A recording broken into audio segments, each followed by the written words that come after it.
Solat ini berfungsi menyuci hati manusia daripada kekotoran akibat dosa-dosa dan kesalahan. Apa yang menjadikan hati manusia ini kotor sehingga ia perlu dibersihkan? Dan membersihkan hati itu adalah sebahagian daripada tugas-tugas kerasulan. Sebahagian dari tugas utama kerasulan, yaitu menyucikan diri, membersihkan hati, membersihkan batin. Aspek ini seringkali dilupakan. Orang tak kisah sangat. Padahal kalau diperhatikan, itu salah satu daripada tugas utama kerasulan. Sebab apa orang dah ambil hal sangat, dia kata urusan kecil, urusan hati. Dia tak kait dengan benda lain. Yang sempit fikirannya, yang tidak mendalam penelitiannya, akan berkata demikian. Tidakkah Allah berfirman di dalam Al-Quran, huwallazi ba'atha fil ummiyina rasulan minhum yatlu alaihim ayatihi wa yuzakihim.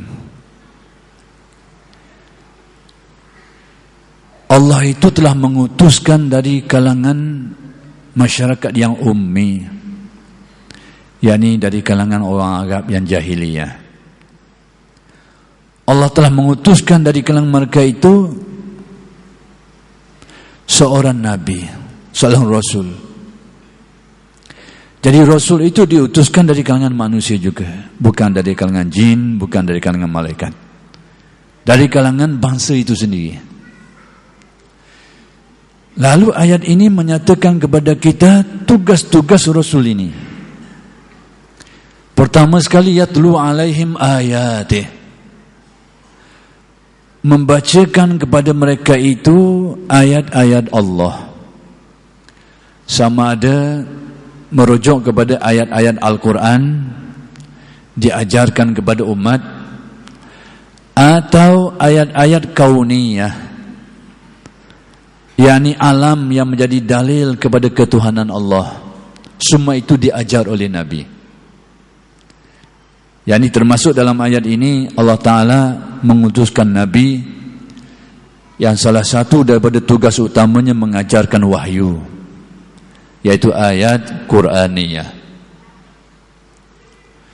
Dan termasuk juga dalam pengertian ayat di sini menurut tafsiran para ulama, ahli-ahli tafsir, yaitu ayat kauniyah, yakni mengajarkan bagaimana alam semesta ini menjadi dalil manusia mengenal penciptanya. Jadi ayat ini dinamakan ayat kauniyah. Alam menjadi ayat, menjadi dalil pembuktian kebenaran ketuhanan Allah. Dan ini menjadi tugas Rasul. Kalau sekarang disebut sebagai ilmu usuluddin, ilmu tauhid, ilmu akidah. Kemudian diteruskan lagi di ayat ini. Ayat ini diteruskan lagi, dinyatakan di dalamnya mengenai antara tugas kerasulan wa yuzakihim, dan melakukan tazkiyah terhadap mereka itu. Tazkiyah bahasa Arab, bahasa kita maksudnya penyucian. Jadi antara tugas Rasul itu adalah menyucikan jiwa umat ini, menyucikan rohani mereka itu, membersihkan jiwa hati nurani mereka itu. Jadi bahawa menyucikan batin manusia ini, membersihkan hati, menyucikan hati nurani, itu adalah sebahagian daripada tugas-tugas utama kerasulan. Dan kalau ilmunya pada hari ini disebut sebagai ilmu tasawuf, ilmunya. disebut juga sebagai ilmu suluk, kerana ilmu ini membahaskan tentang bagaimana hati itu perlu digerakkan, dijalankan dalam proses penyuciannya itu. Orang panggil ilmu suluk. Dinamakan juga sebagai ilmu batin, ilmu yang banyak menyentuh aspek-aspek dalaman manusia, seperti yang dijelaskan oleh Nabi di dalam hadis, al-ilmu ilman. Ilmu itu ada dua. Klasifikasi kenabian dari satu aspek ilmu itu ada dua, kata Nabi. Ilmun alal lisan, ilmu yang dibicarakan, yang diungkapkan, yang dihuraikan, yang dijelaskan, yang didiskusikan, yang diajarkan. Siapa saja boleh membahaskannya kalau dia cerdik, kalau dia pandai. Tapi sejauh mana dia meyakininya, sejauh mana dia menghayatinya, belum tentu. Tapi dia memahaminya dan mengajarkannya, atau mendiskusikannya, atau menyebarluaskannya. Tapi kadang-kadang dia sendiri pun tak tahu ke mana ilmu itu. Lalu Nabi menyatakan ilmun alal lisan, itulah cirinya, ilmu yang dibicarakan. Ilmu ini, kata Nabi, fadzalika hujjatullah ala khalqih. Ilmu ini di akhirat nanti, tafsiran saya, ilmu ini menjadi hujah bagi Allah ke atas manusia. yakni di akhirat nanti ilmu ini menjadi dalil yang menyaksikan kalau kita melakukan kejahatan, bahawa kita mengetahui itu adalah kejahatan, dan ilmulah yang menjadi saksi ke atas kita. Jadi ilmu itu secara zahirnya disebut sebagai ilmu zahir lah, senang, ilmu yang boleh kita jelaskan, kita boleh huraikan.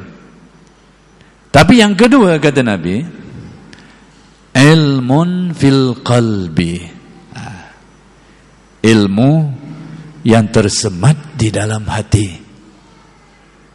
ilmu yang mengisi ruang hati manusia, ilmu yang menyuluh, yang menerangi kalbu manusia, ilmu yang membuka hijab roh manusia, ilmu yang menghilangkan ghaflah, kejahilan dan ghaflah diri manusia. Ilmu ini, kata Nabi, fazalika huwal ilmun nafi', itulah ilmu yang memberi manfaat. Itulah sebenarnya ilmu yang memberi manfaat. Itu ilmu yang kau yakini, yang kau pegangi, yang kau rasai kebenarannya, yang kau hayati, yang menyuluh hidupmu, yang membuka mindamu, yang menggerakkan hatimu, yang menerangi kalbumu. Ilmu ini, kata Nabi, fazalika huwal ilmun nafi', ilmu inilah ilmu yang memberi manfaat. Jadi sebahagian alim ulama menamakan ilmu yang menyentuh, yang membahaskan persoalan tazkiyah ini, dinamakan ilmu batin, ilmu yang sifatnya dalaman, dan berbagai-bagai nama lagi lah disebut oleh para ulama. Tapi sekarang ilmu ini sudah dicop atau sudah ditetapkan dan disebarluaskan dan digunakan pakai oleh para ahli ilmu dengan nama ilmu tasawuf. Hari ini orang panggil. Jadi ilmu ini yang membahaskan tentang perkara ini, tentang menyucikan hati manusia. Jadi kenapa hati manusia itu perlu ditazkiyahkan? Sebelum kita pergi kepada apa yang Tok Syekh ni nak khabar, salah satu cara untuk menyucikan itu dengan solat. Tapi solat yang bagaimana akan diperincikan. Jadi perlu kita tahu kenapa hati kita itu menjadi kotor dan perlu dibersihkan.